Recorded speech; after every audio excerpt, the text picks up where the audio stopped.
So I'm going to get started. I imagine we're going to have some more folks be trickling in. So that's why I start, because my part is the least interesting part. So for those of you who don't know me, I'm Molly. I'm the community history coordinator here at the library. Thank you. That's very kind. And I want to welcome you on behalf of the community history program and on behalf of Chapel Hill Public Library. Y'all, it's January 8th. It's dark. Well, it's not that cold, but I cannot believe how many people showed up, how many people wanted to be here tonight. And it gives me some hope. So thank you for that. I honestly can't think of a better way to start the new year and to start the fight ahead than this program. So thank you. With that in mind, I wanted to also acknowledge our elected officials. I know we have several of you in the audience. If y'all would stand, oh, we need you more than ever. Thank you so much.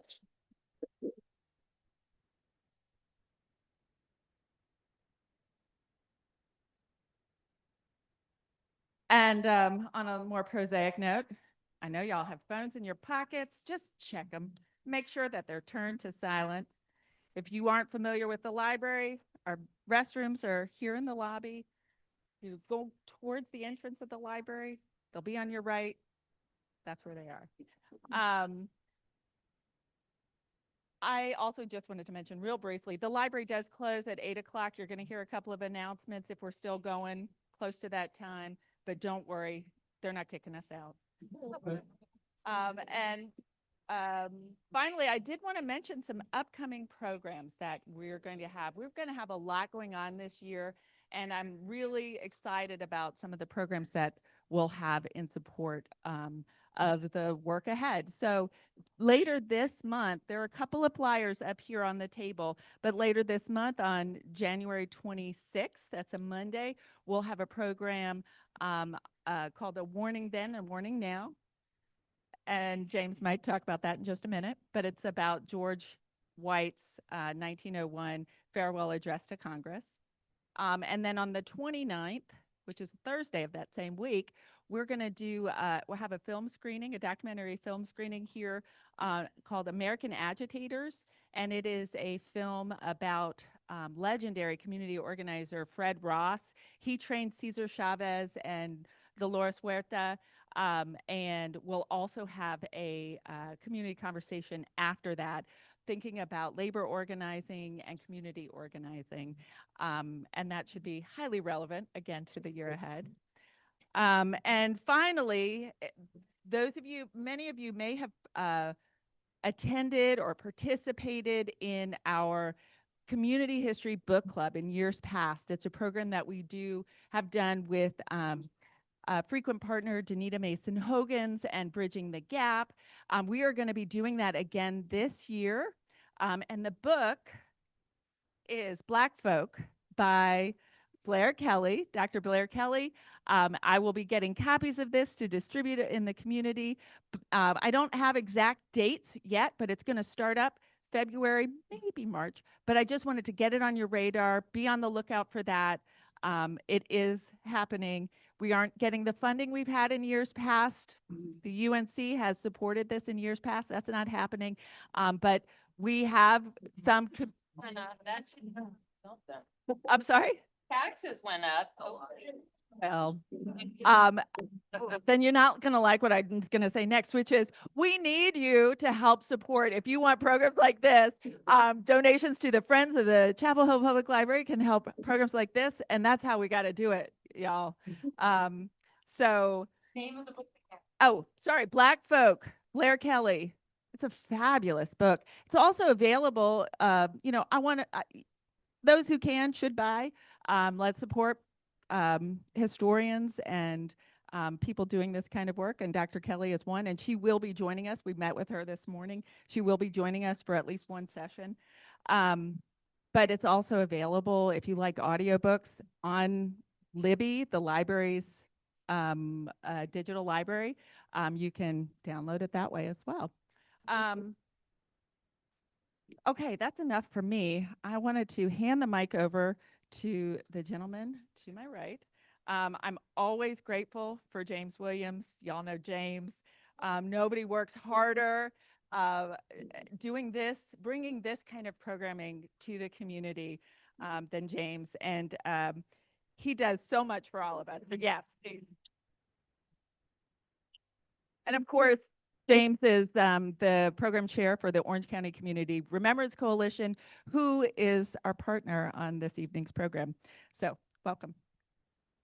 Well, thank you, Molly. Yes. I'm sorry, I forgot to say one thing. This is Robin.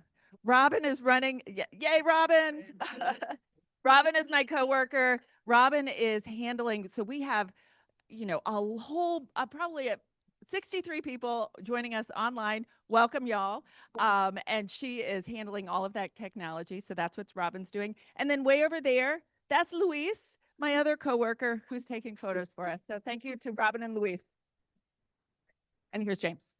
Well, thank you, Molly. I am James Williams. I'm program chair of the Orange County Community Remembrance Coalition and the Chapel Hill Public Library, and Molly and the community program is one of our most critical partners. And I'm pleased that we have our first event in partnership with the library here tonight to start the new year. But I did want to mention the program on January 26th. It's in commemoration of the man George H. White. The moment January 29, 1901, and the speech that he gave on that date. And so, 125 years ago, and the circumstances that led him to give that speech and the circumstances that drove him out of the state of North Carolina are similar to some circumstances that we are confronting today as it relates to race and racism and voter suppression and all of those things. And so I hope you will attend. It's a great group of people that will be presenting, including the amazing Sonny Kelly, who's not only a scholar and a PhD, but a playwright and an actor, and he's going to be doing a dramatic reading of that powerful speech. And then we have people like Professor Tim Tyson. We have G.K. Butterfield, who actually served in represented the North Carolina Congress in that same district, years later. We have Orange County Commissioner Sally Green will be one of our presenters. She's seated here, and her husband Paul is pointing her out in case. Anyway, so and others, and so hopefully, useful. Right, Paul is useful. Yeah, and so give thought to that event on January 26th. Now, we're here tonight, and people who know me, I often think in terms, I love music. I often think in terms of music and lyrics and titles. And when I thought about this panel, a song that came to mind is one of my favorite groups, Sly and the Family Stone, and Everybody is a Star. I mean, everybody sitting up there on that panel is really a star. And so I'm going to do introductions, but they're going to be pretty brief because most of you know them pretty well. So I'm going to go actually in order. Now, one that I didn't really know, and I just actually physically met this evening, is I knew of him, is David Andrews, who's a writer for the Atlantic magazine. And if you're not familiar with his work, you should acquaint yourself with it.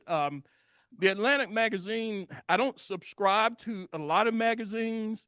I do subscribe to the Atlantic, and it's because of writers like David Andrews that I do. And David Graham. I'm sorry, I said David. Oh my goodness, see, I'm tired. I said, Graig, Graig, I appreciate you for correcting me. David Graham. At any rate, David is one of the reasons that I subscribe to that magazine. I forget the last name. I'm not screw that up again. And he will be moderating this panel. Seated to his left is one of my favorite people. Of course, all of them are some of my favorite people. I shouldn't. Okay, yeah, she's my favorite. Paris Miller-Foushee, who I met when she was just I don't say she's a youth. I think she was probably a student when I first came here, but she's a council member of Chapel Hill Town Council, but she's so much more than that. You often hear people talk about being in community and of community, and some people say it, some people do it, and she's one of those people who does it. And so I really so appreciate that about her. Seated to her left is Senator Graig Meyer. Did I get your name right? Okay. I've also known him for quite some time. In fact, when I first met here, when I moved here, he was in the field of education and doing some very critical work with the Chapel Hill Carborough school system, the Blue Mentors Task Force, and some other very innovative work. He's now a senator. I don't know the district number, but I know it's Caswell, Orange, and some other county, Person counties. And he's one of these people who is actually has started doing what it is we're talking about doing tonight. What is it that we can do to impact, to turn this ship around? What types of steps we can take? And so he's already involved in that conversation. And also, he's a founder, I believe, of this Beacon Media, which is another very important and crucial thing that has to be addressed if we are going to have the impact that we're hoping to do to change things. And then to his left, the man who really needs no introduction, Professor Gene Nichol, the Boyd C. Tinsley Distinguished Professor of Law at in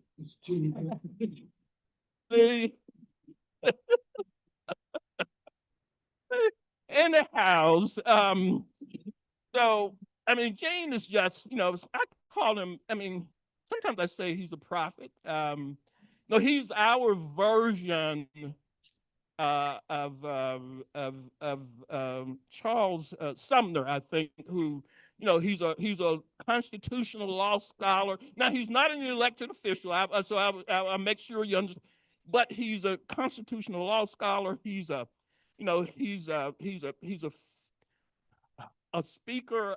He's an orator. He's not just a speaker, and he loves telling you like it is. I mean, he doesn't pull his punches, and so we need that voice today. And plus, he probably knows more about what is happening in North Carolina, in Raleigh, with the legislature and folk like that is wrong, and calling them out than any other single person in the state of North Carolina. So there we go. David, take it away. Thank you so much, James. And thank you to the panelists, and especially to Gene for giving an excuse to do this. If you're here, I'm going to, at the risk of generalizing, I'm going to guess you are not too sad to see 2025 go. You are probably happy to see a new year, and maybe even if it's not off to the start you might have imagined. But Gene, I wanted to start with you and let you sort of talk through the argument you make in this book. It's Now What? How North Carolina Can Blaze a Progressive Path Forward. You can see the cover up there. If you have not read it, I encourage you to check it out, buy a copy, get it on your device, whatever it might take. It's a quick but really informative read, and a really gripping one.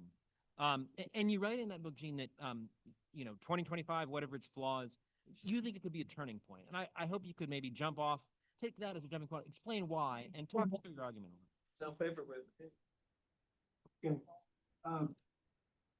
Thank you, David. And I'm going to talk for a few minutes about the book, but not long. Though I am going to at least begin with its subject matter, which is North Carolina, as my obsession suggests. But it's also true that this is my home. It's wonderful to see so many people that I love in this room. I didn't have to come very far tonight. I usually just stop down here at Caribou Coffee and then head this way. So it's great to see so many of you. I now increasingly think of this hokey quotation from my youth. I'm not going to tell you who it's by, but it goes like this: across my home has grown the shadow of a cruel and senseless hand, though in some strong hearts the love and truth remains. And when I look in this room, I see the some strong hearts in big numbers.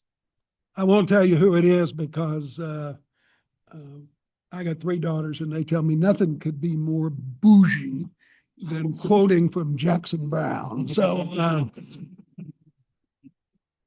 I'm sort of with them on that. It's a reminder of how old I am too. But as we start seeing who I spy in the room, let me just say this.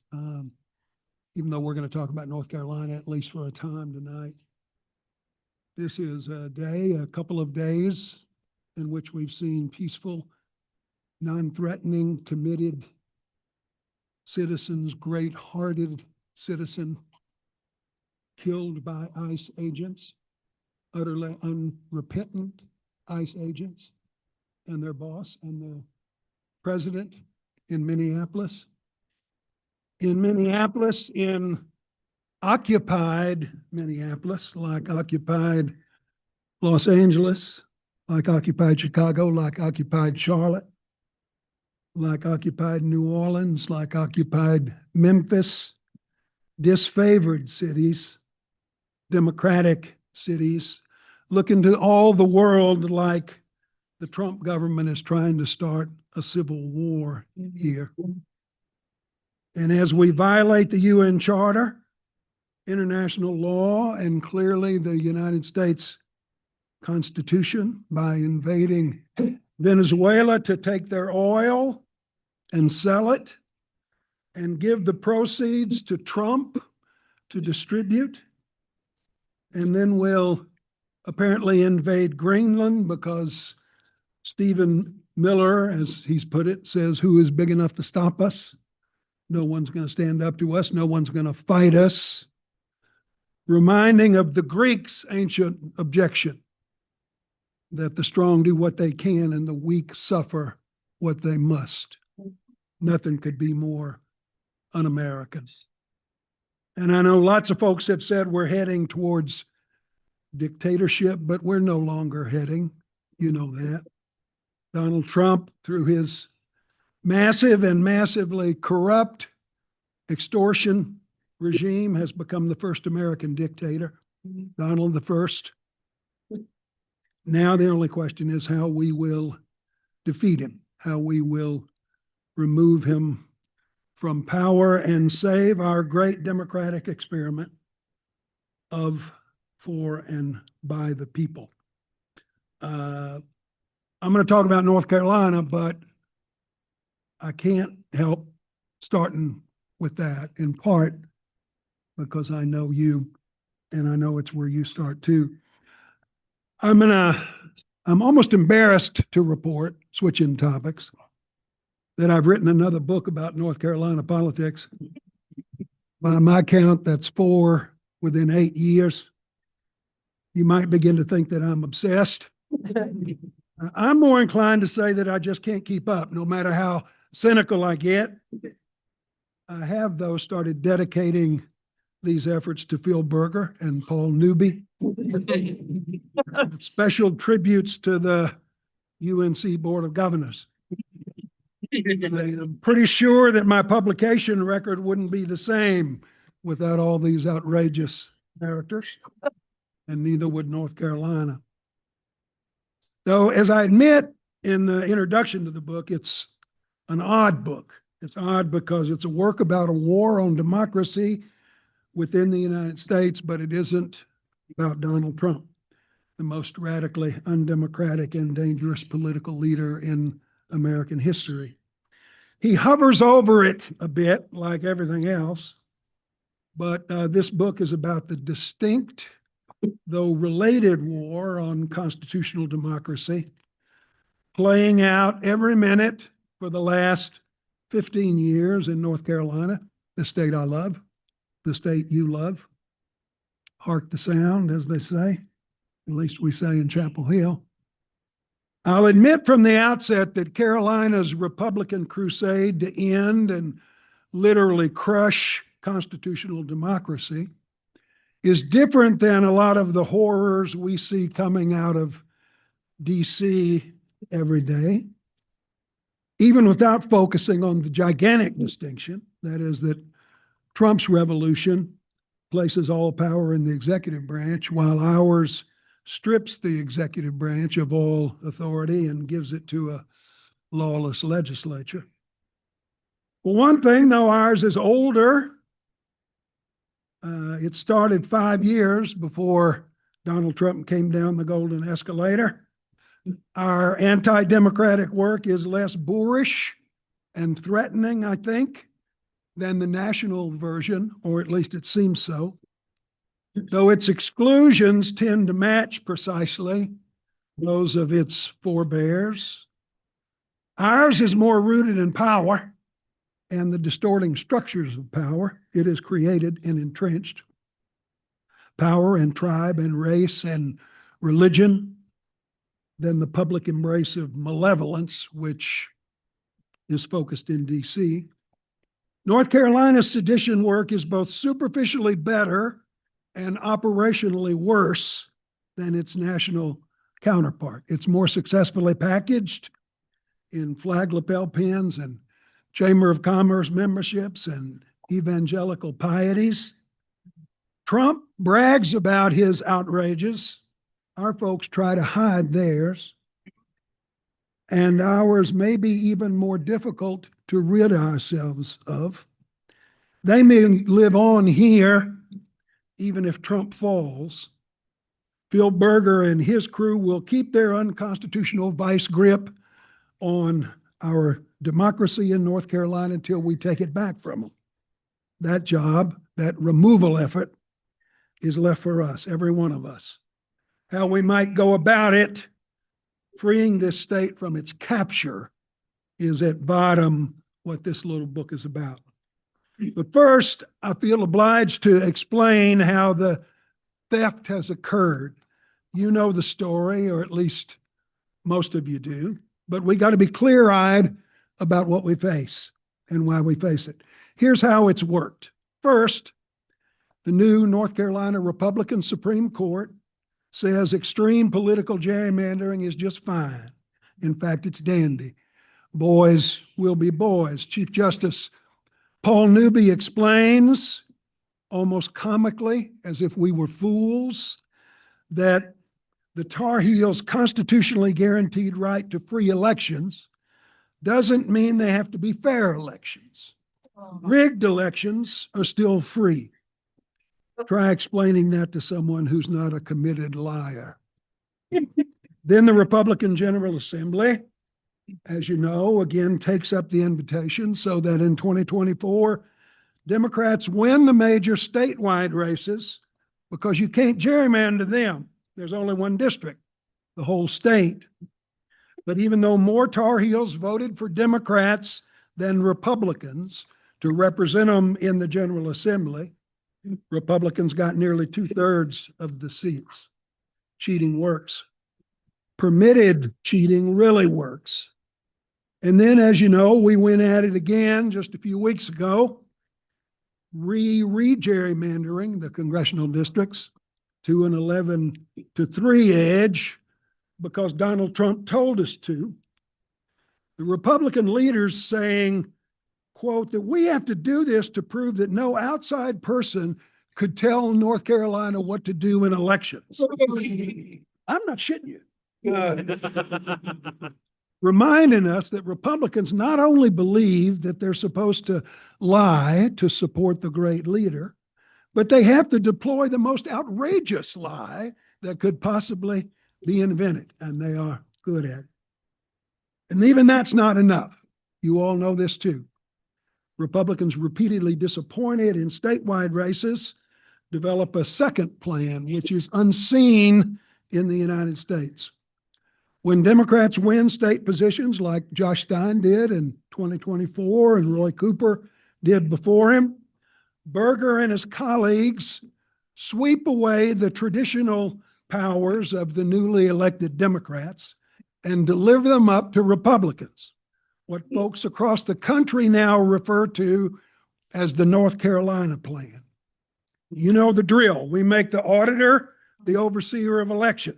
Though no one in North Carolina voted for that, and no state in the union has the auditor oversee elections. We shuffle the deck until we get executive powers distributed in just the precise way that Bill Berger wants them. Not the way the voters assumed or the way the North Carolina Constitution commands. And Berger won't even tell us what's going to happen until after he sees the election results. It's a nice gig. Maybe next time we'll make the agriculture commissioner the head of the SBI or the librarian the head of the state militia, as long as they're Republicans. And now I have to add that this power grab would be invalidated in any state that had an actual Supreme Court. It's as unconstitutional as the day is long, but we don't have an actual Supreme Court. Our Republican majority, or 4 of them, are not judges. They are politically corrupted knaves, doing the work of the party always, not the law, and they aren't embarrassed about it. And there's no federal court to fix the outrage. State separation of powers issues in our system of government are reserved to state tribunals.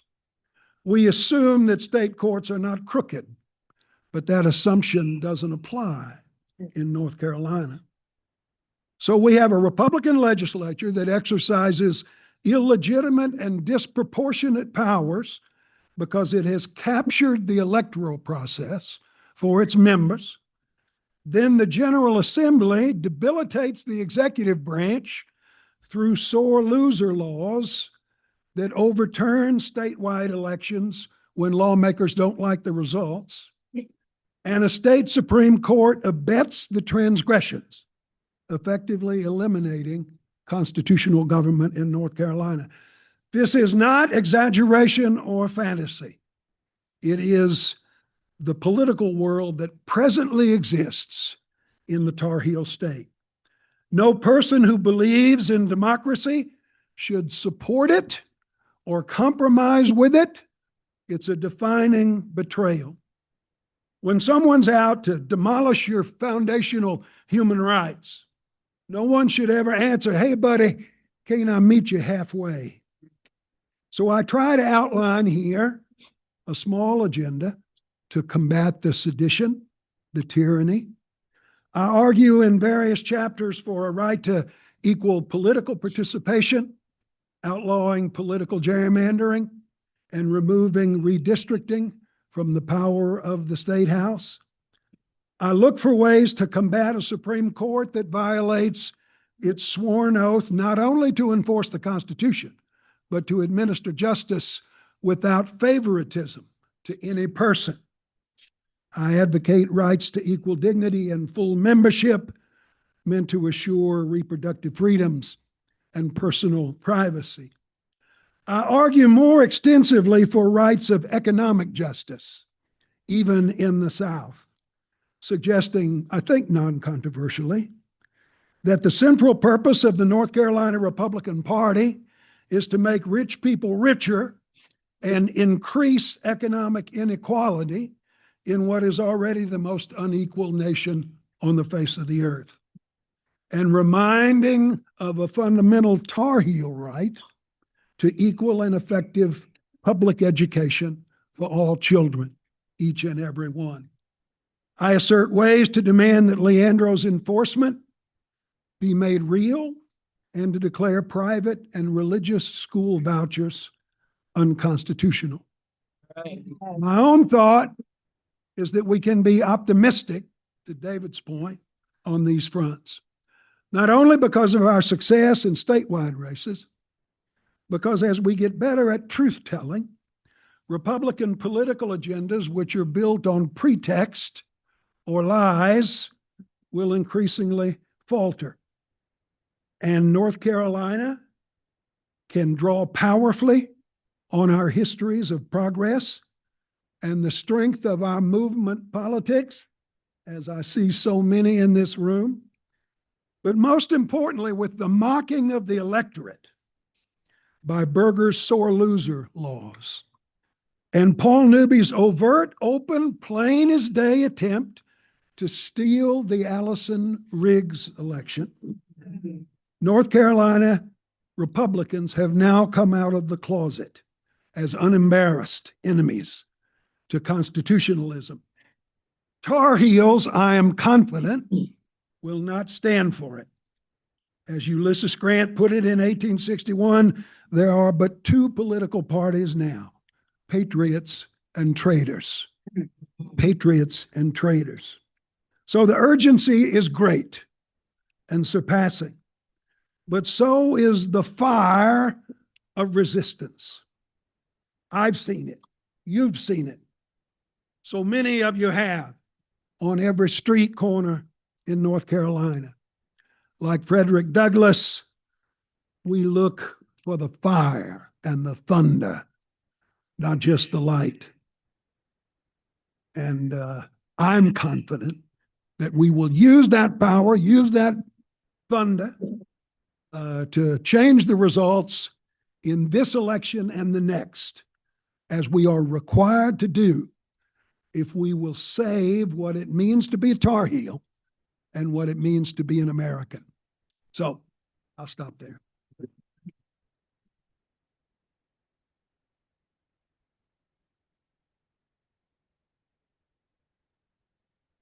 Well, thank you, Gene. I hesitate to take the mic after that. It's a tough act to follow. I hope we can just have a sort of free-flowing conversation up here. We'll bring y'all in a little bit as well. So anyone up here, jump in at any time. I wanted to ask about, not to rain on the parade a little bit, but I think one of the things that that is so troubling you lay out is this anti-democratic strain. And you know, you write in the book that Democratic victories in the state depend on Black voters, but also we've seen Republican legislators targeting Black voters with what a federal judge memorably described as almost surgical precision. So in a situation where the voters who can fix this are the voters who are being targeted, how can we overcome that? What is the force that can get beyond that? Right now, 2025, heading 2026 towards our electoral future, I think it's important to be honest among ourselves that only one thing can alter that course, and that is the massive engagement of engaged and enraged North Carolina citizens. Here's what I mean by that. Look, I'm a constitutional lawyer, have been for longer than Moses. And anyone who thinks that the courts are going to save us is fooling himself. Anyone who thinks that the North Carolina Supreme Court will save us is beyond delusional. We're not going to be saved by the Congress full of political moderates or compromisers or folks who can't seem to find their way. We're not going to be saved by political consultants who read us polls and tell us how we're going to manage this. The one thing that will save us will be great numbers of engaged citizens from the streets into the polls. I tell you what, one could or could not wish that that wasn't so. It's not well, it's alarming and could be seen as discouraging. But I will say this, having been around political work and constitutional work for 45 years, 50 years, if I had to choose between reliance on the courts, reliance on the lawyers, reliance on the political consultants, reliance on political candidates who spend all their effort trying to think how I just don't want to piss anybody off. Can't you find a tax cut that I can support and win an election? Rather than all of those, I would rather depend on the fire which I have seen and you have seen in the streets of North Carolina. David, let me say, here's part of what I'm getting at.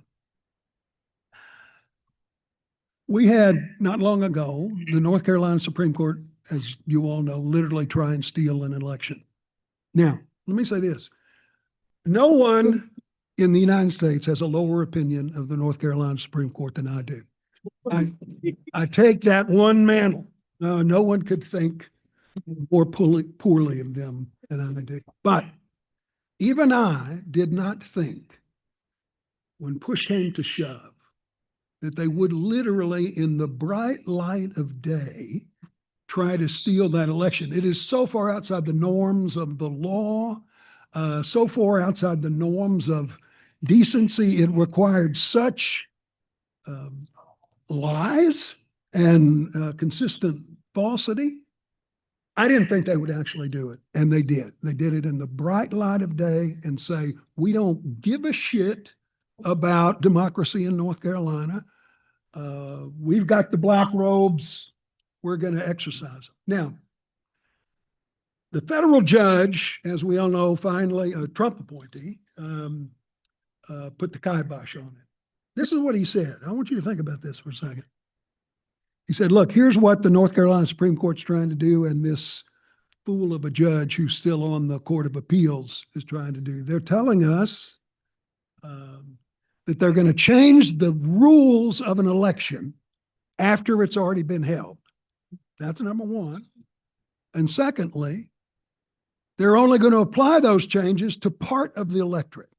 Now, Judge was candid to say, nobody thinks that's okay. You couldn't. No one who's played a sport or a table game thinks that's acceptable. These people are not stupid. They knew what they were doing was illegal, outrageously illegal. They just thought the rules don't have to apply to us. Why did they think they could get away with it? Because they were used to lying. And if I can just, I'm gonna come back to that. But that it's not just the outrage that occurred there. You guys all know this. You saw the furor in every corner of North Carolina. I was there too. On every street corner, in every courthouse, there were people out raising hell. And they weren't just the normal suspects. A lot of them were people who said, in effect, and I talked to a lot of them, that, I'm not usually involved in politics. I don't like being involved in politics. I've got a life. I don't want to have to deal with this stuff. But if you're going to try to steal an election right in my face, God damn it, I'm not going to put up for it. I would give you the benefit of the doubt, they would say to their legislator, who belongs to the Lions Club and all that kind of stuff. But you're rubbing this right in my face. And a lot of those people were not only not political activists, a lot of them were military folk. They said, Christ, this is the way you repay my service to my country, trying to steal this race. I think that turned a page in North Carolina. It's amazing what the bear has poked or been poked and what's going to result from that.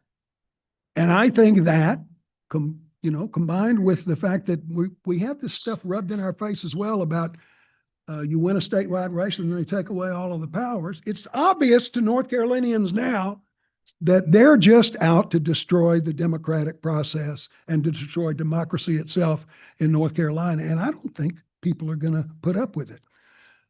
Last quick point. I'm sorry, David. Keep going.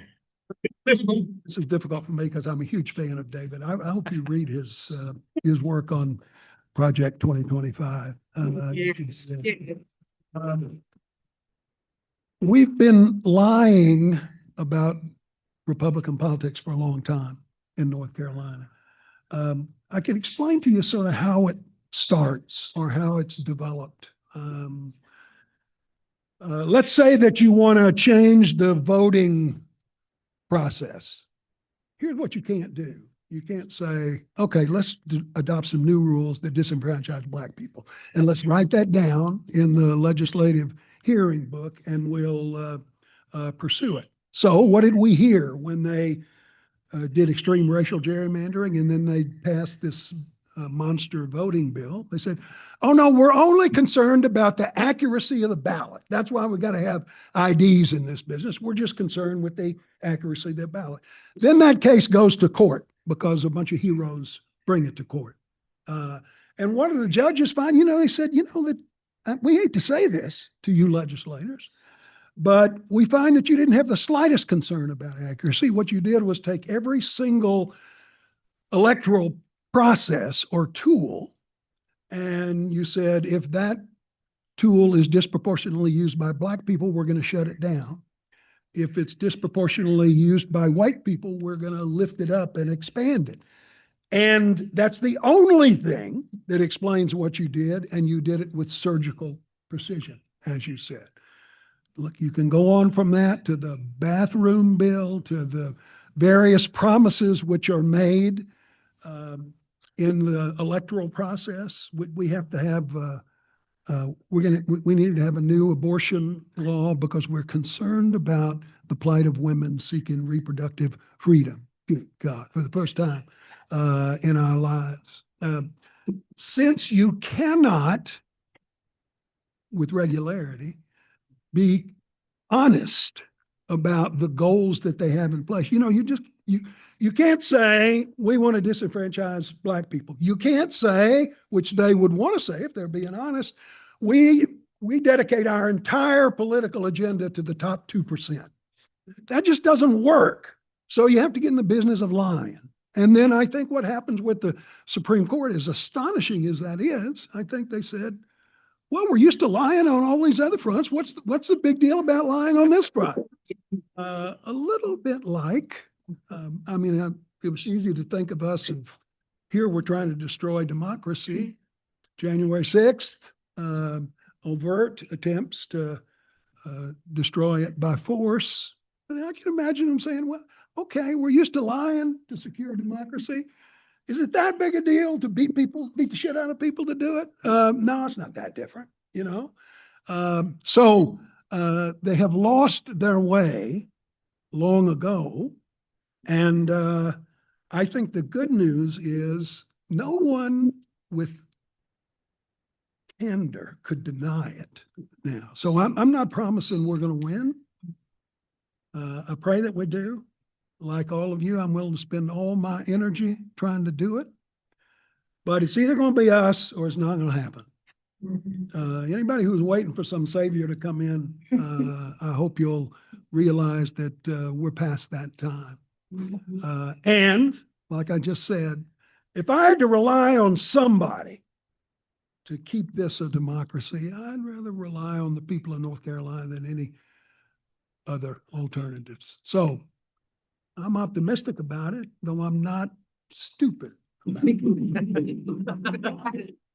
Now I'm going to shut up. I want to ask one. I want to dwell a little bit more, Um, just a little bit more on this court's question, because you write in the book. I mean, the numbers. If you look at the votes cast for the legislature, and many of you, I'm sure, know this, but seeing the numbers clearly, I think, is really amazing. The number of votes cast for the legislature, Democrats take 50 or a little bit more, end up with a super minority in the legislature. And as you write in the book, Democrats do very well in statewide elections, gubernatorial elections, right on down. The reason the auditor is in charge of elections is it's the only council of state post that Republicans could win. But one place in statewide elections where Republicans continue to do well is in court elections, Court of Appeals elections, and in Supreme Court elections. What is it? Why is it that they seem to be doing better in those places? And do you think this coming race with Anita Earls running for re-election will be different? Yes, it has been. But first of all, this is an heir to a larger Republican process, as you all know, which we've had for 40 years, in which person after person has gone up, testified before the United States Senate and said, I'm only here to call the balls and strikes, and lied through their teeth every time they did. I don't know, think about Kavanaugh. Brother Kavanaugh, who says, when pressed on the abortion issue, oh, no. You need to understand, not only is Roe against Wade settled law, but it's precedent on precedent. The Casey case looked at it all, reiterated the holding. So Roe and Casey are not only precedent, they are precedent on precedent. I am all behind it. Then the first chance he got, he voted to overturn it.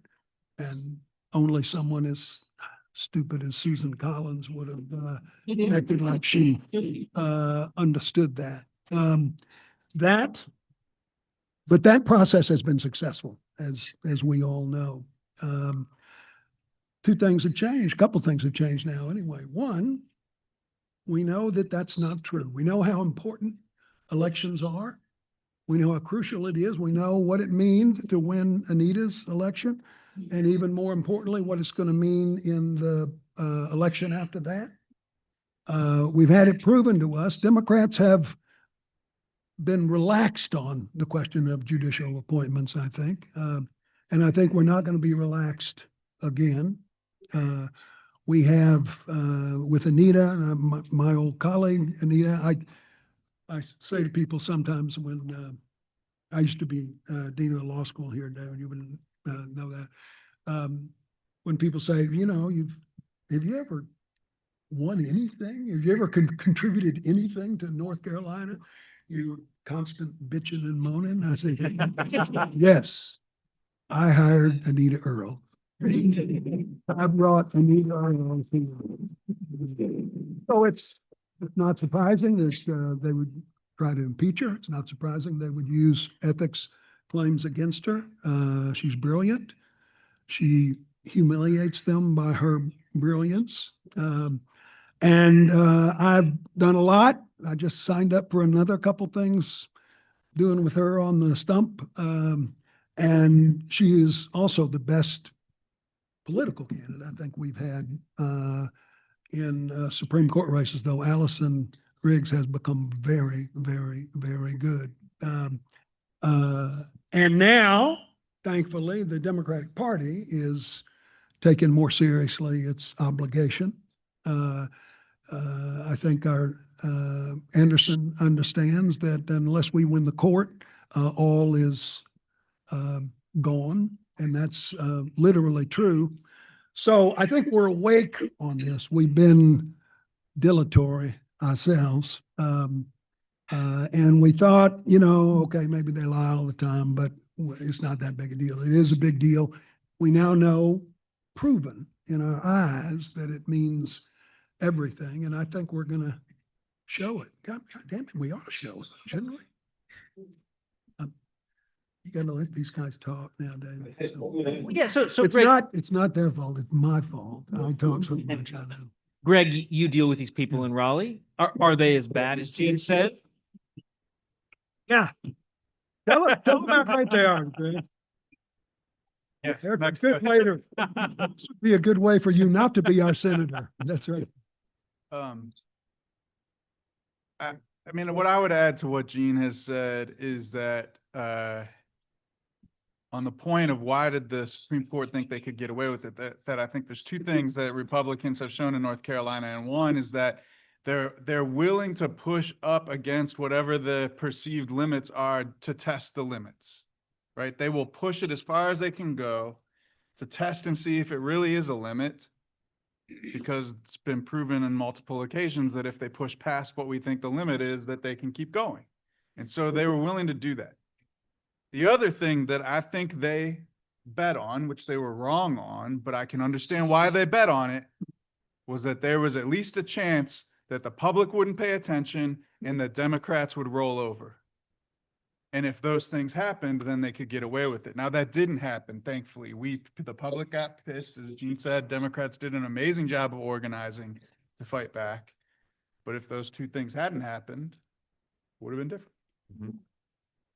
You're both kind of hinting at this. There's people are disgusted with Republicans, but maybe don't have a lot of faith in the Democratic Party, or they have frustrations with Democrats nationwide and in North Carolina. Is that frustration earned, and how can Democrats win that back? I mean, it's very earned. I'm frustrated with Democrats.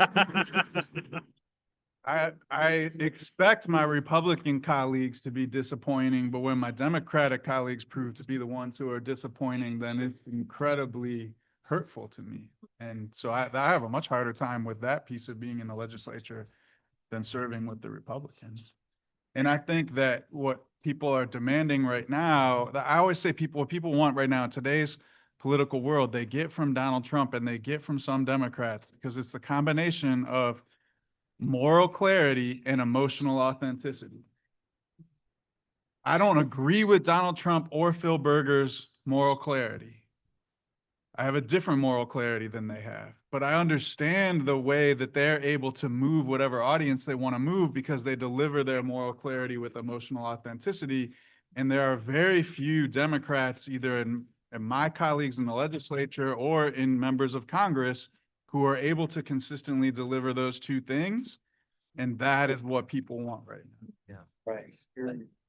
Paris, I wanted to turn to this sort of local angle. Two places Democrats have power in the state, at the statewide level and in our cities and towns. And the people are in cities and towns, places like Chapel Hill, places like Durham, Asheville, Raleigh. They're turning to their local councils, local politicians, looking for them to make a difference. But I'm curious what the challenges are you find operating in this environment, and what kind of restrictions the kind of anti-democratic moves by the Republican legislature create for you as you try to improve the situation locally. Thank you for that question, and I'm going to get to it. Take your time. That's a woman after my heart. But first, I really, and what I'm going to say is going to touch on that a bit. And I'm thinking about chapter 9, Gene, of the book, where you quote James Baldwin, and it's part of the African tradition. Sankofa. You understand Sankofa? If we're talking about a book, now what? We have to talk about how we got here. In order to look to the future. And you quoted Baldwin in saying that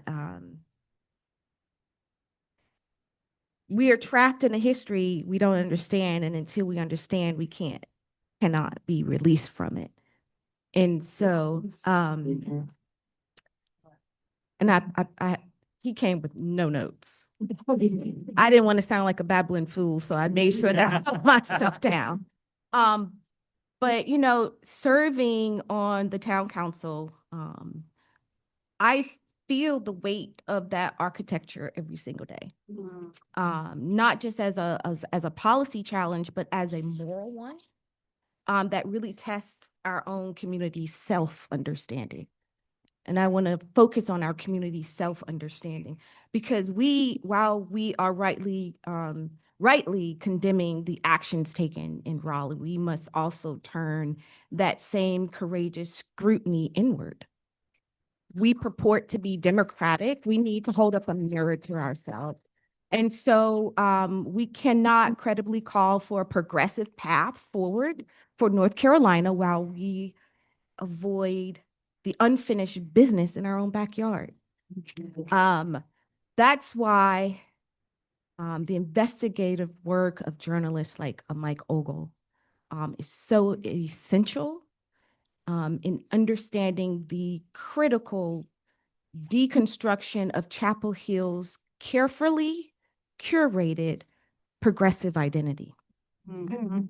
It directly challenges the town's self-proclaimed status as the southern part of heaven.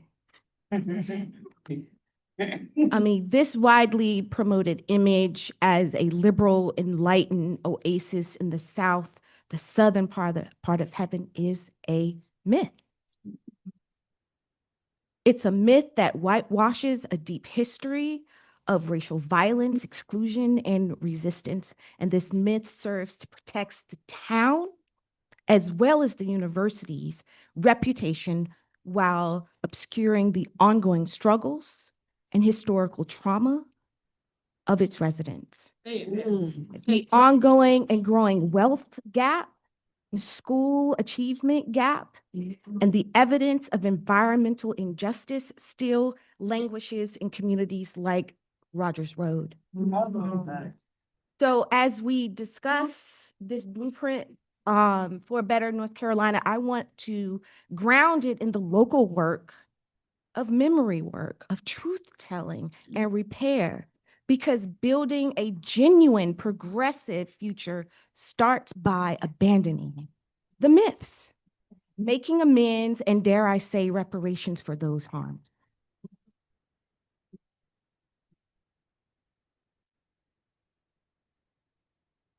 So, Gene, thank you for the giving us a map of the battlefield. And from the town council, I'd like to talk about what it's like to fight in the trenches, where the moral vision meets the policy, and the constraints, that constant tension between our aspirations to be progressive and the hard limits set by the state. You detail the hostile state house that strips local power, and we feel that every time we try to enact a stronger tenant protections, try to implement our affordable housing strategy, we're just stripped of the levers that we need in order to address that economic justice that you talk about in chapter number 6.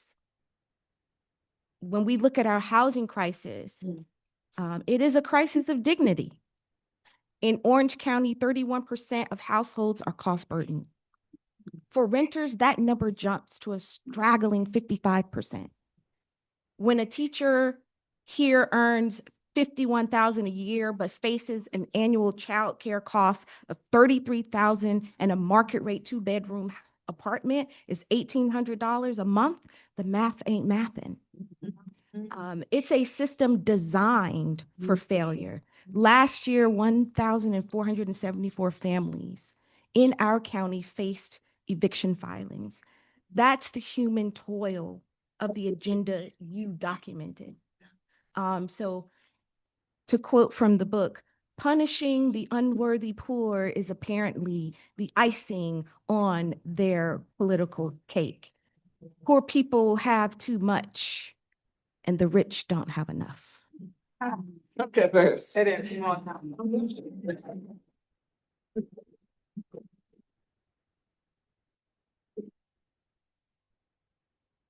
I want to pull a thread that connects some of those issues and some things. I think something all three of you care about, which is education. And Gene mentioned Leandro, there's a landmark court decision earlier, which is what now, almost 30 years old, still in litigation. We still don't have a result. You know, we still don't have a solution there. The courts continue to block it and walk it back. What is the path forward for public education in the state? What can we do in the absence of a real push to make Leandro reality? Well, first of all, we have to realize how central that very question is. And second, we have to be candid about the scheme which presently exists to crush it. This is the frank truth of it.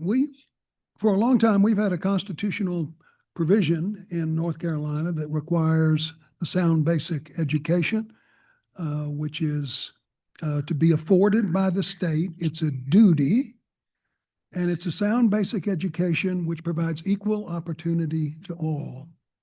That's kind of the sticking point. Our folks don't believe in the notion of equal opportunity for all. And so here, of course, Democrats haven't been greatly impressive on occasion either, but Republicans have blocked enforcement of the Leandro decision. They were about to do it again. You sort of hint at, David, this odd notion that the Supreme Court violated all the rules, took back the Leandro case, and then they've been sitting on it for, 650 days. Like they were a political caucus trying to time the release of their bad news to low-income communities in North Carolina. The fact of it is, they have a constitutional obligation, flatly, clearly, repeated in 30 years of litigation, which says you've got to build an educational system here which gives equal opportunity to all. We have all kinds of findings, more than any other state, saying you're not doing that. You are massively violating the constitutional rights of low-income, at-risk, and Black and brown kids. And the North Carolina Supreme Court is, in its present iteration, is going to demolish that.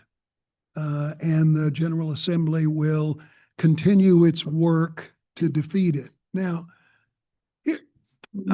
I've thought some about this. I'm a constitutional lawyer.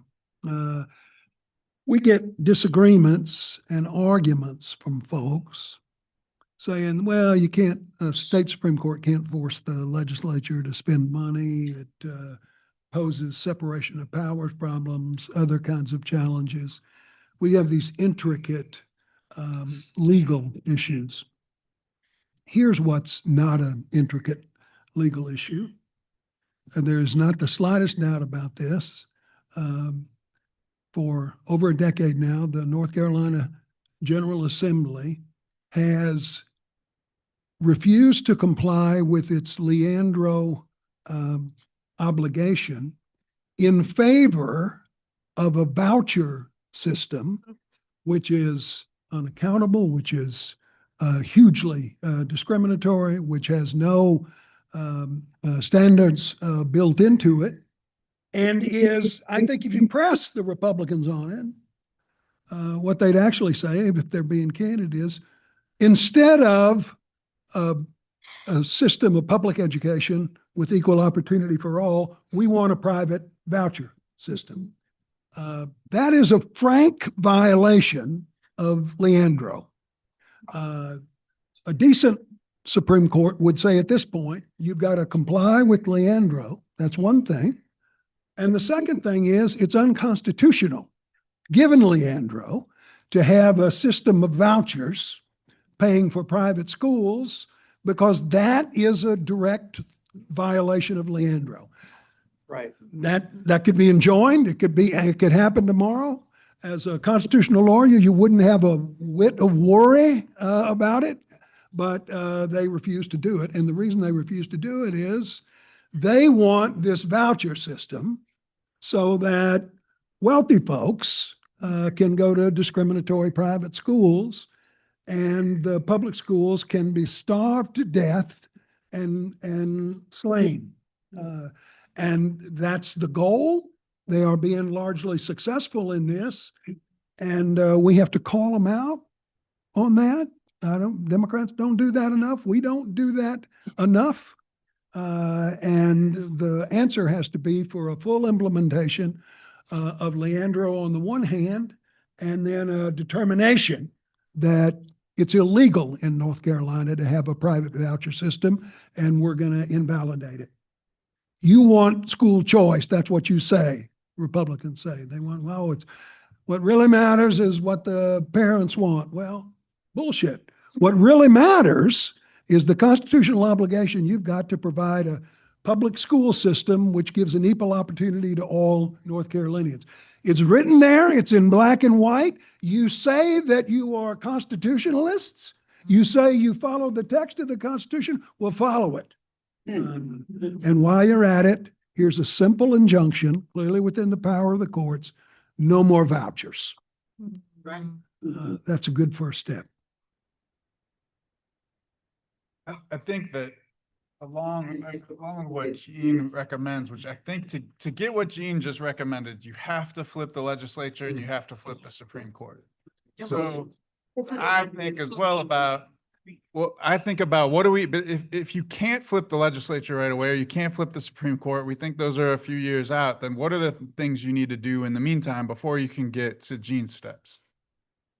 So one, I think that we have to publicly invalidate the voucher program the same way that its advocates have tried to publicly invalidate public schools. Mhm. We have to undermine its credibility. Some of that could happen with just a small amount of additional transparency, of which there's none on the voucher program. But even without that, I think there's things that have to happen where we have to drive public narrative of why vouchers are not only bad for us as a whole, but why choosing this path is bad for your child, your family, your community. And we haven't traditionally done that. We haven't, because we don't actually try to shame people about their individual choices very much. But this is a case where I think we have some arguments to be made to make parents think twice about why would you go down that path and what harm is it going to do to your own child. The other thing that I think that we have to do in order to organize opposition to the vouchers is we have to have a new and different approach to coalescing support for public schools. And there is no institution, I would argue, that is more important to the uniting of America than public education. It is the one thing that is charged with all of us learning how to be what we are all supposed to be, Americans. And even with all of the credibility attacks that the right has put on public education, local public schools are still incredibly popular. Mhm. In my district in Caswell County, I lose every year. I'm a Democrat. We don't win in Caswell County. The most I can expect is 45% of the vote. I'm always happy when I get there. But when there was a school bond to raise money, to raise your own taxes, to rebuild the one high school in the county, it passed with over 70% of the vote. Right? So those are people who still love their local public schools. So we have to have an approach, like Kevin's trying to do in Orange County schools, of getting people to believe in their local public schools and to keep their kids, their money, their time, all those things in their local public schools. We have to build that back up. There is one other thing that I think we have to do, though, with public schools, with Leandro, with the funding, which is incredibly hard to do, which is we have to wage a tax battle. Mhm. Because ultimately, that's where our problem is. And right now, what you see with Kristen's comment, with Paris's hard decisions, is we're in a place where every county in the state is struggling with a rapid increase in property taxes. Yep. And we have to wage a tax war that says the reason why your property taxes are going up, whether you live in Chapel Hill or you live in Cherokee, is because the state has tried to eliminate the corporate income tax, reduce your individual income tax down to as low as 1.99%. And when the state won't pay for stuff like schools, the only place that counties can get the money from is your property tax. And when people are pissed about their property tax, then they need to tell their Republican school board members, their Republican county commissioners, to tell their Republican legislators, stop it with the income tax cuts. Get that money from Orange County and Wake County and Mecklenburg County, pay for schools everywhere. it is really difficult to wage a tax war as a political strategy, but we have to do it. Let me add one thing, which kind of ties some of these things together for me. And that has to do with the way Republicans choose to run on this issue. I came here 25 years ago, something like that, a long time ago. And I was the new dean of the law school. My way of being dean of the law school, I went all over North Carolina to every county, every little corner, and talked to folks. And this is what I was amazed by in those discussions. I remember them well, 25, 30 years ago. All over North Carolina, people would say how powerfully committed they were to education, to public education, both the K-12 system and the university system. They expressed that in a way that I hadn't heard it before. I'd been in Colorado and Texas. I'd say Texas, they had an overvalued view of their education system, but no one would have said this in Texas. As person after person said to me when I came to North Carolina, North Carolina is a better place, a better state because of its public education system, both its K-12 system and its university system. The way I used to put it, without our system of public education, North Carolina would be South Carolina. But I say all that to say, and I believe this, I still believe it, that public education is deep in the soul of Tar Heels. Now, so this is what happens.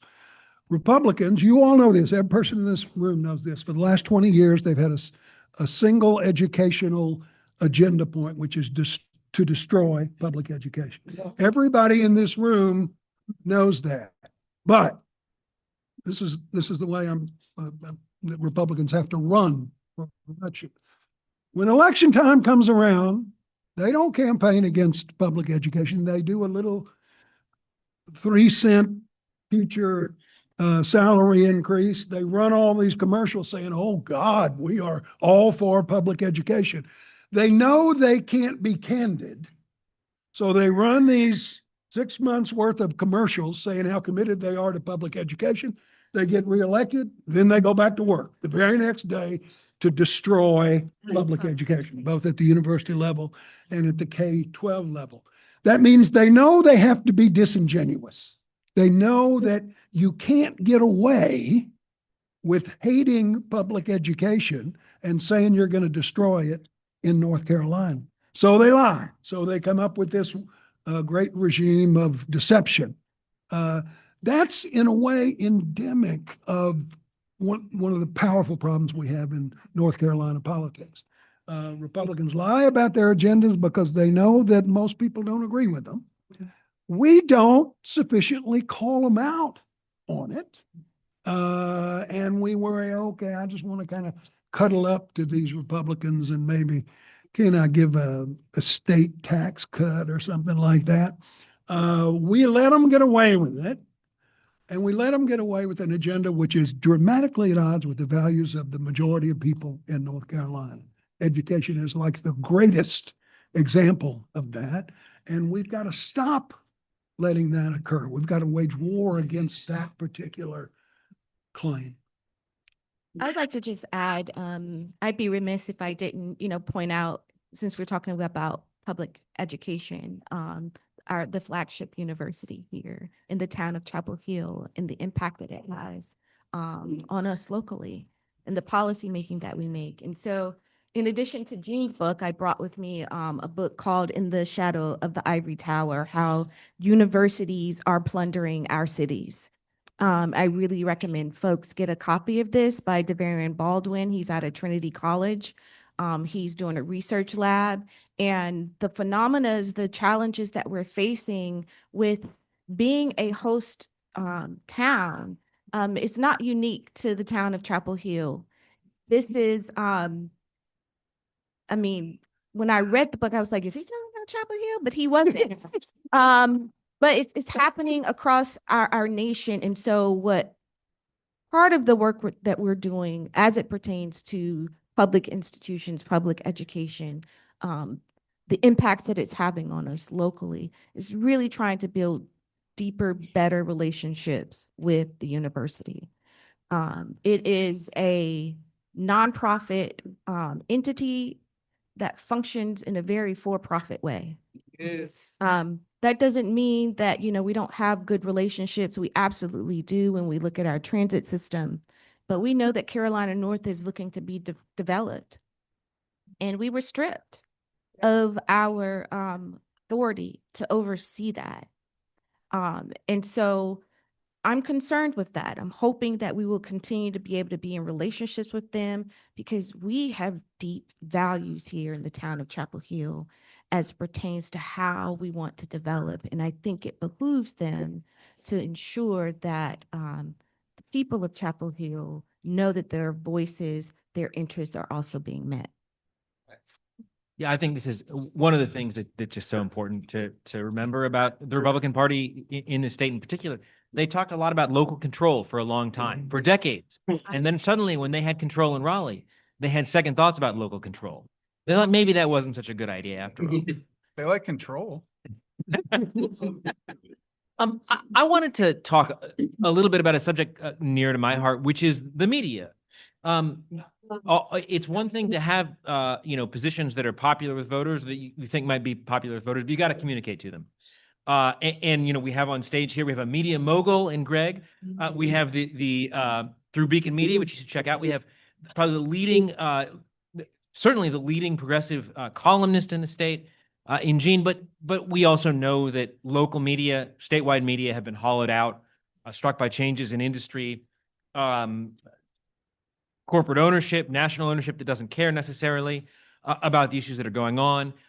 What kind of challenges does the media landscape pose to getting these messages out, and what workarounds or what solutions do you see?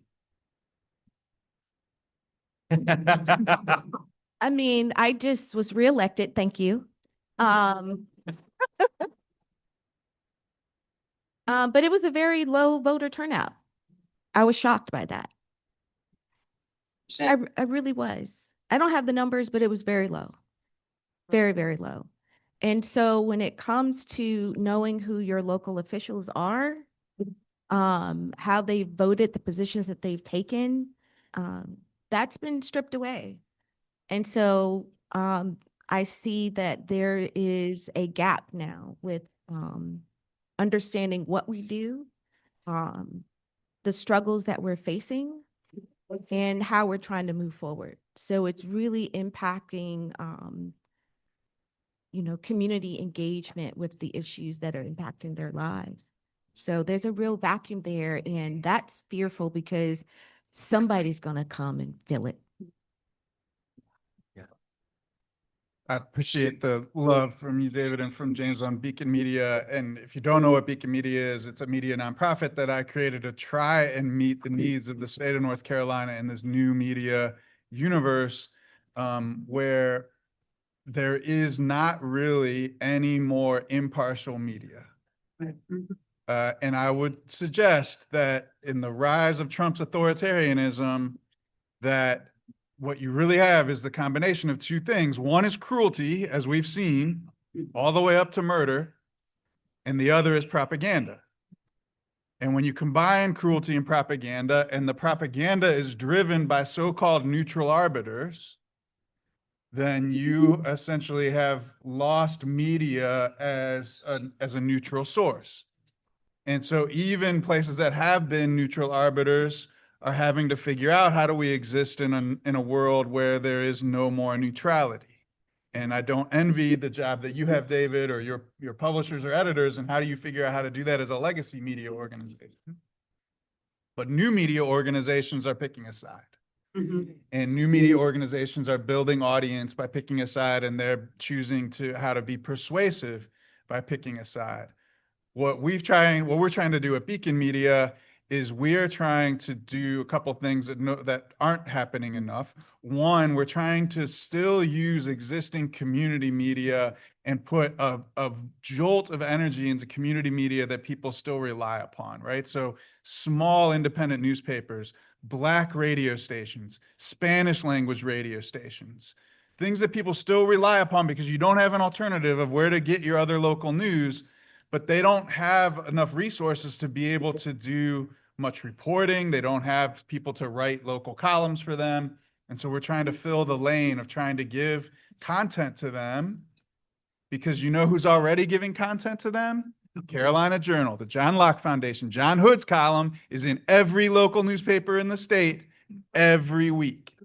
And so we have to have an alternative to that because it's a persuasion game.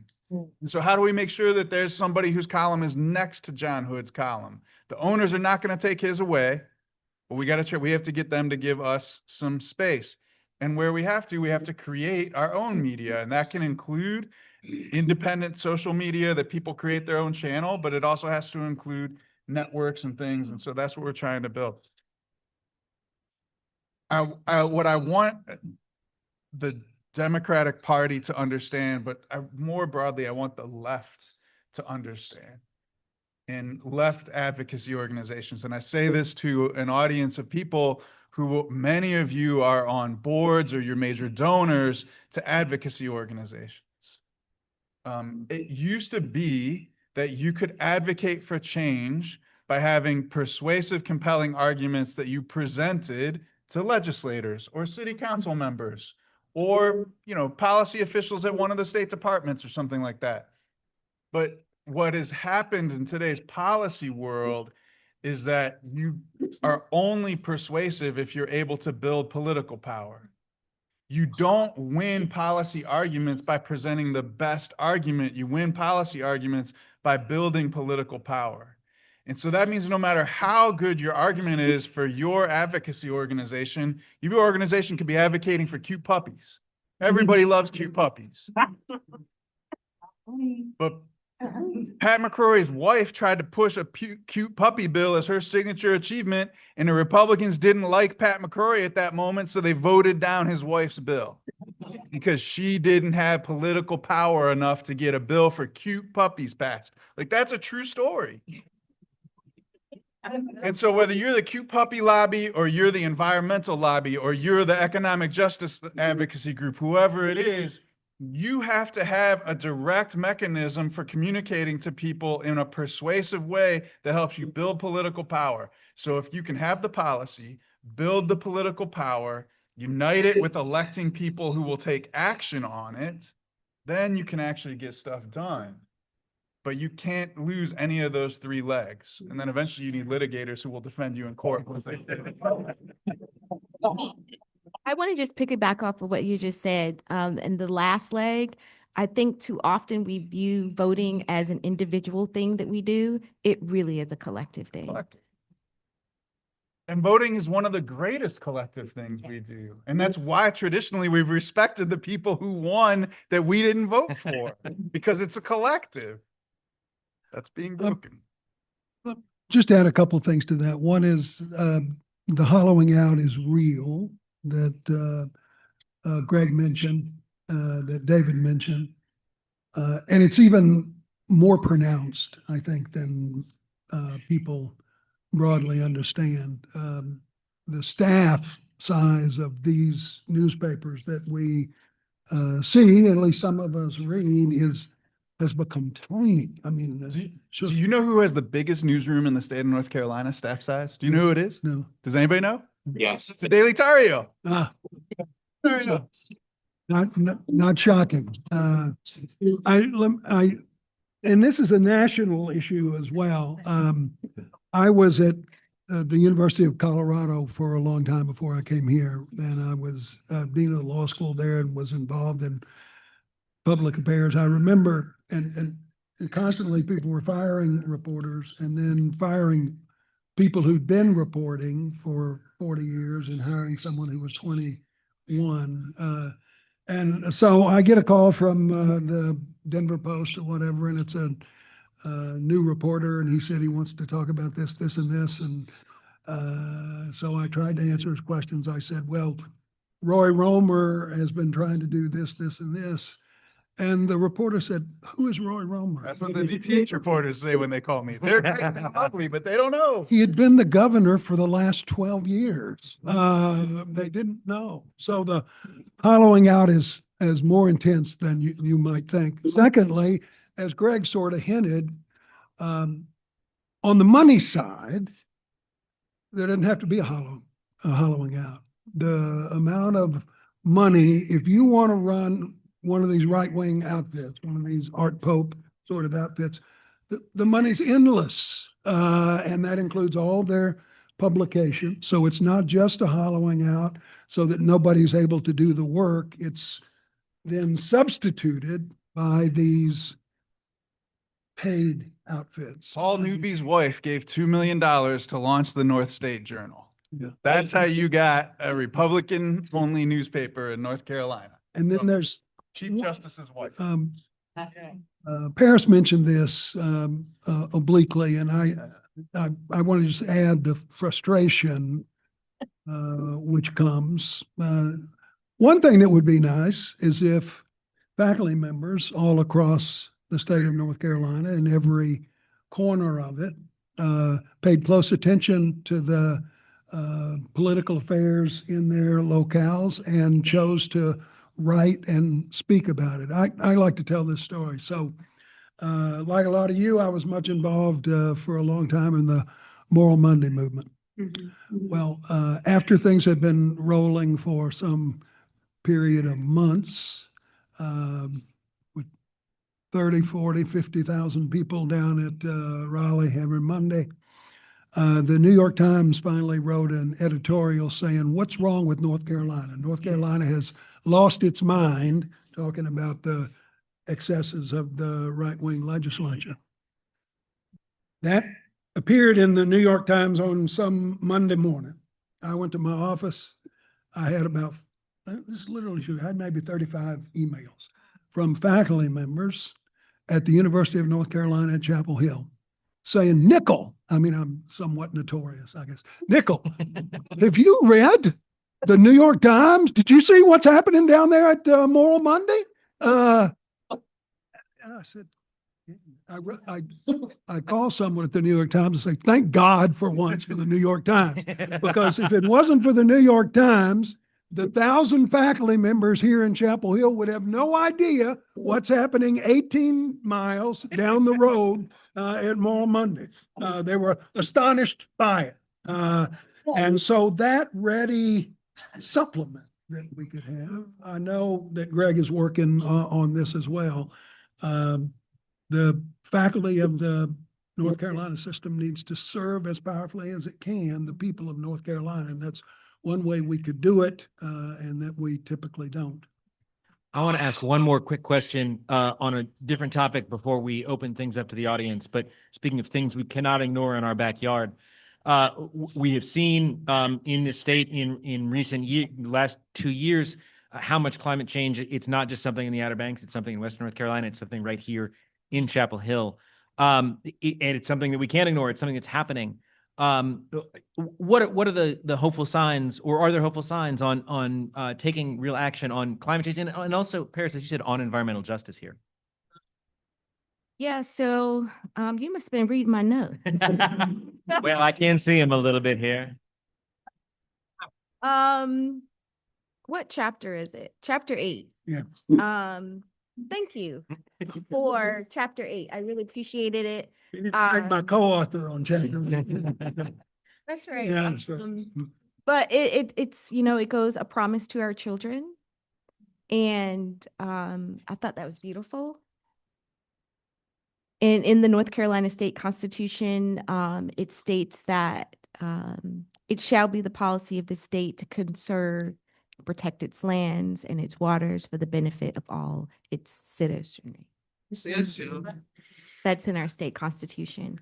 And so, I mean, locally, we have a climate action plan. It's not just about emissions, it's about equity. And we are doing the things that we can with the power that we have, whether it's electrifying our bus fleet, having an e-bike loan program, requiring new developments to meet a stormwater management rule of 100 years rain event. So we are on a local level being steadfast in doing that. We have some work to do. We have remediation plans because we are still addressing a legacy of injustice like the coal ash on 828 MLK. But the harder question now poses is this: how do we build a truly just community within state constraints of what we can and cannot do? And again, we host a world-class university that drives our economy and our inequality. And it is still operating a coal plant, still, it's still fueling the apparatus. And I'm wondering if it's abandoned its commitments. So there's still work to be done there. Whether, it's only the 17% of people who work in Chapel Hill who can afford to live here. We're going to keep fighting for a transit-oriented, a more dense housing, not just because it's climate smart, but because it's a moral imperative for economic inclusion. Amen.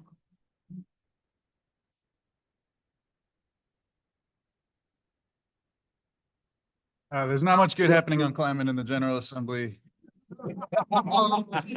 Past that, I will point out that I think your wife will be happy you brought up climate. My wife will be happy that we're both talking about climate since they both are climate-related litigators. And one thing that I've learned from both of them is I think that climate litigators, my wife's at Southern Environmental Law Center, other amazing organizations that are doing climate litigation, are doing some of the most important constitutional work that's out there. Because if you're going to defend our environment, which is not a person, but all people depend on, you have to come up with arguments that haven't been used to defend people nor corporations.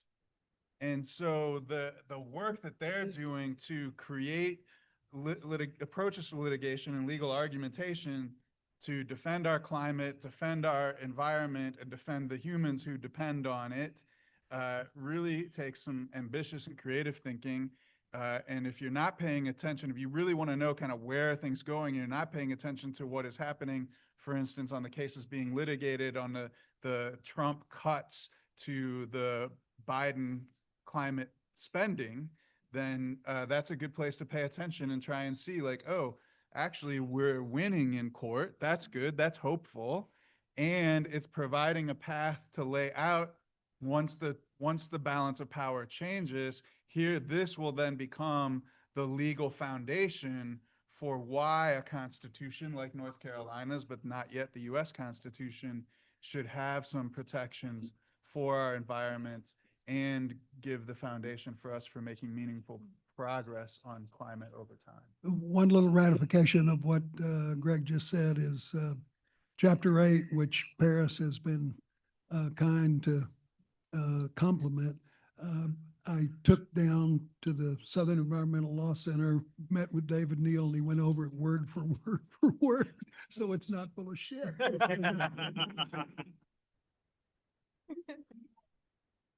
All right, I imagine many of you have interesting questions and ideas to share with us. We've got a microphone over here, so please do step up. Since there are probably a lot of people, I would encourage you to keep it as quick as you can, just so we can all get a chance. But please do come and share your thoughts. And the way we're going to do this is I'm going to put a mic up here for people. I don't know how many questions we're going to have, but I'm only one person in this room. Going to run around with this mic, and we also have Robin up here who's going to be taking questions online. So I know we've got a question up front, but those of you who may have a question, get yourself ready. Consider queuing up. So while folks are queuing up, I'll ask the first online question that we have from Helen. She would like you guys to comment, isn't part of the Republican argument for vouchers The vouchers supposedly do provide equal opportunity. Do you guys have any comments on that? I mean, yeah, sure, that is one of their arguments. Just, I mean, I think probably, Helen, you're probably asking the question because it's an argument with no validity, which I guess is to my point, and we really have to do some work to poke holes in the voucher arguments to bring it, tear it down some, and not just let it be out there untouched. You know, what you'd want to add to that is to have a hard look at the present operation of the voucher system. ProPublica did a study last year which documented chapter and verse the warm and close relationship between segregation academies across the state of North Carolina and the voucher movement. They are old friends. There are all kinds of counties which have in eastern North Carolina, for example, that have a significant Black population. They have a segregation academy school that was started in the 1960s or 1970s. It gets almost all of its money from the voucher system. And if there are, just to make up the number, 50% African Americans, there are 2 African Americans in this school. And then that robs the resources which are essential to the rural Leandro necessitated school support, and it works to destroy them. It's also true that there's no accountability in these matters, that these are religious schools that are massively and kind of hideously discriminatory. And to me, I'm old-fashioned on this, but I don't like the idea. If I'm an LGBT person, I don't like the idea of having to pay to subsidize schools that teach that I'm an abomination. Keep it to yourself. Don't ask my money for it. Thank you all. Thank everybody for such a wonderful program. I have an education question also. Gene, you said that without our public system, we would be South Carolina. And that struck me because I do a lot of work with teachers in Charlotte and around the Charlotte area. And what they're doing is they're moving to South Carolina because they pick up a $15,000 to $20,000 a year bump in their salary. And so my question is, You can't expect me to be consistent on everything. My question is, what can we do to recruit and retain excellent teachers in North Carolina? And that's for across the board. Pay them more. Pay 'em. I mean, there is no compensation for low pay. Like you have to make pay. I mean, we lose teachers to every border state that we have, no matter where you live. And even we have teachers who live here in this community and drive to Virginia, even though we have the highest paid teachers in the state. So, I mean, you can do all kinds of things to make people feel appreciated. None of them make a difference in the pocketbook. I'd like to believe that the outrage is a good source of thinking that there's going to be a change this year. But you know, More Mondays was a good source of outrage. And it's during that time, the More Monday protest, when all this takeover of the state Supreme Court happened. People kept voting Republican. They kept voting for those judges. So we need to do something more, I think, than harness outrage. We need to stick something on the Republican Party. And it's actually really interesting, you guys have been pointing out, education maybe is the thing. Teachers walked out across the state this week over low pay.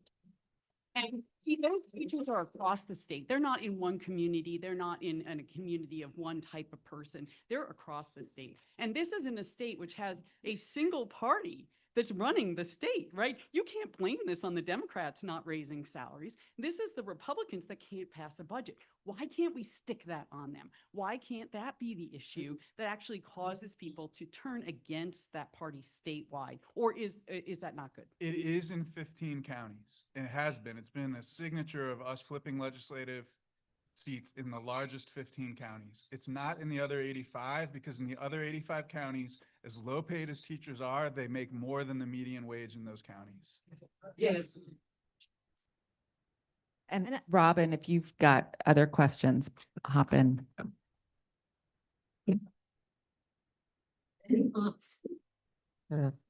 Any thoughts on the role of Duke Energy on energy and climate policy in the state, and how can we counter it? Greg? I'm getting all the questions. Or at least I'm taking all the answers. There is no more evil entity in the state of North Carolina than Duke Energy. If I could do one Well, thing. there is Duke itself.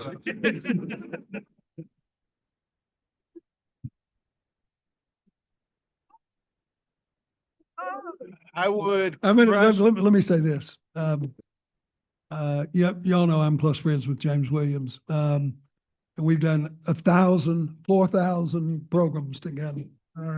And all the time when I used to introduce him, I would say, as a Carolina person, that, for some reason, James went to Duke, and it was a horrifying betrayal and the like. He listened to this for like 8 years. And then one time he'd heard it too much. And he responded in this way. I grew up in Eastern North Carolina. When it came time for me to want to go to college and to law school, UNC wouldn't allow me to be admitted because I was Black. And Duke gave me a full scholarship. I said, well, shit, you got me there. He came out all right. I mean, I'll bring it hyper local. I have the pleasure of serving on the board of Empowerment Inc. And many of you were at the ribbon cutting for the 100% affordable Peach apartments. 30% AMI. And as a part of even deepening affordability for our 2B tenants, we had 1 meter because it was going to be included in their rent. And Duke refused to allow that. And so this is a project that was coming up out of the ground debt-free. And if you know how hard it is to raise money to do the subsidies that are required to go into affordable housing, having to come up with each single meter and having to redo that because Duke Energy would not, they contested that. And they blame state law, which the irony there is, if anybody wants the state law changed and can get it, it's Duke Energy. It's Duke Energy. So these are the real tangible challenges that we are facing on a local level when it comes to affordability, environmental justice. We need our nonprofit affordable housing partners to do the work, and they're doing it. And so these are the things that we're coming up against. So when we're talking about making change, I was very depressed last week with the announcement that we now have more registered Republican voters than Democratic voters. But the largest number are people who have not committed. We can sit there and say, why aren't the Democrats doing more?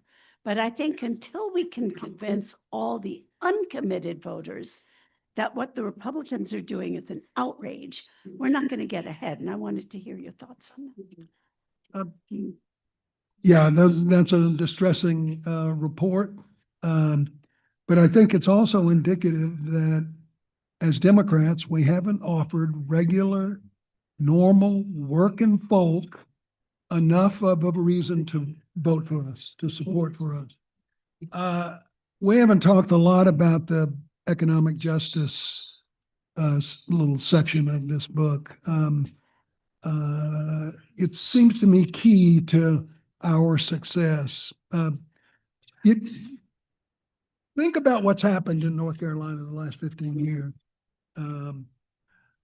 Republicans have waged war on low-income people powerfully, relentlessly. The whole scheme. It starts with refusing to expand Medicaid. Then we become the only state in the nation to end its earned income tax credit. Then we developed the worst unemployment compensation program in the United States, and we brag about it. Then we develop a tax system. This is what's stunning, and that we don't talk about, shockingly. We have the Budget and Tax Center, the Justice Center. They have proven chapter and verse that we have an upside down tax system in North Carolina. The wealthiest people pay the lowest percentage of taxes. The poorest people literally pay the highest percentage of taxes. An astonishing result. You have passed law after law after law to make it harder for poor people in order to give that money, put it in the pockets of wealthy people. Now, you all know this. Republicans spend all their energy saying, oh, we're tax cutters. But that's all we do. That's all we stand for, is cutting taxes. Of course, that's not accurate. They cut taxes for wealthy people, and they increase the taxes for people in the bottom 50%.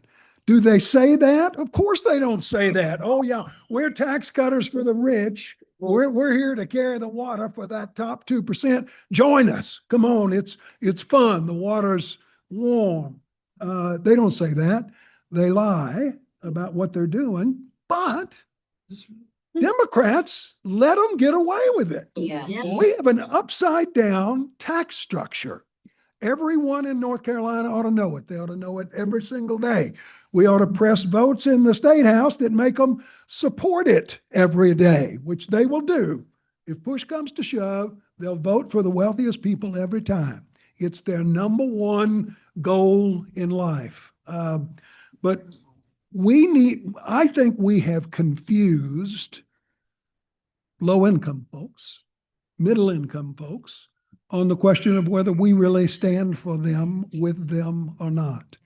And there can't be confusion on this. So the strongest single value we ought to pursue, apart from trying to save our democracy, is to let poor and low-income people know we're on your side.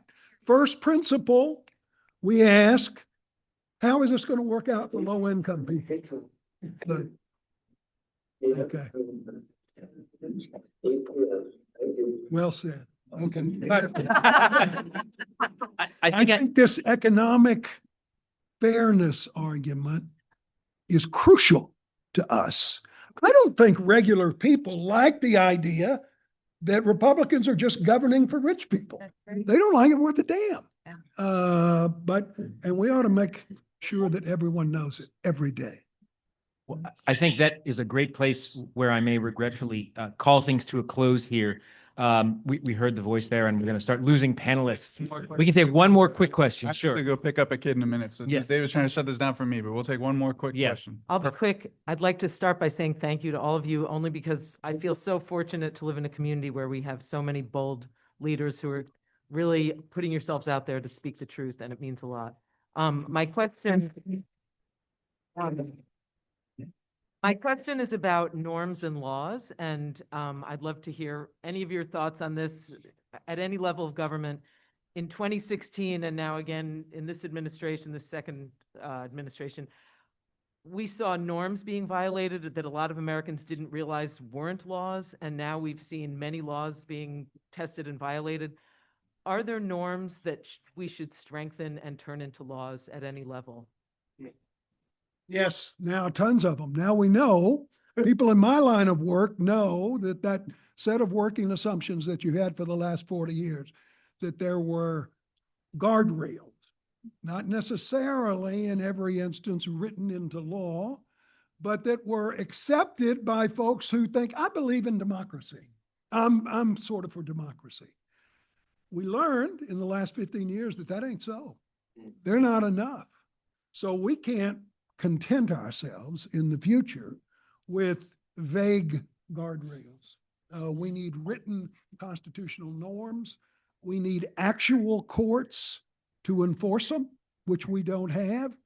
And if I was here speaking as a constitutional law professor, for folks of both the right and the left, I think they would candidly say, we didn't know. we assume that people, you might disagree on the environment, on the economy, on education and the like, but we all support constitutional democracy. We're all for that. Turned out that ain't so. Republicans are diehard opponents of pluralist constitutional democracy. They will sacrifice everything in terms of what they say they believe in order to end it in North Carolina. And that's how we got in the shape that we are. Thank you very much for coming.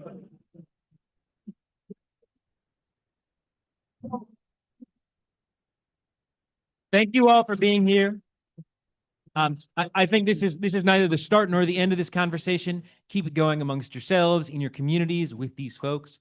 Thank you to Chapel Hill Public Library for hosting us, to James for organizing this. Thank you to the panelists. And make sure if you haven't read it, you read Now What? Check it out from the library, pick it up from an independent bookstore, give it a read. Thank you.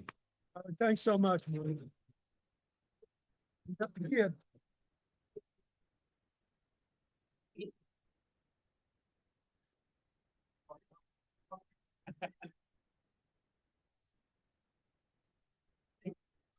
Yes, very close friends. Well,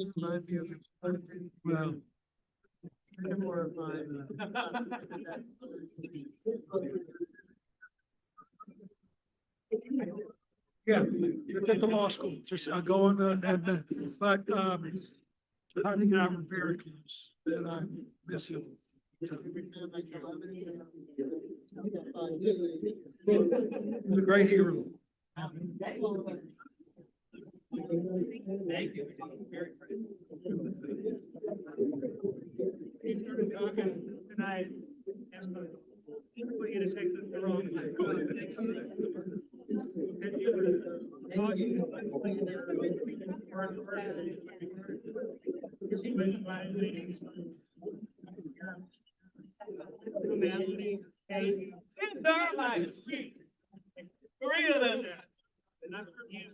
Somebody else, it's novel. Really, they give them justify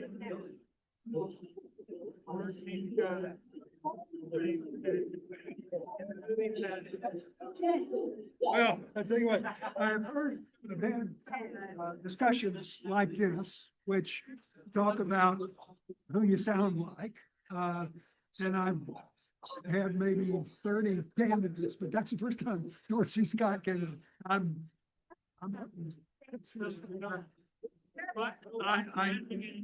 I have watched that speech many times, so it's possible that it comes right.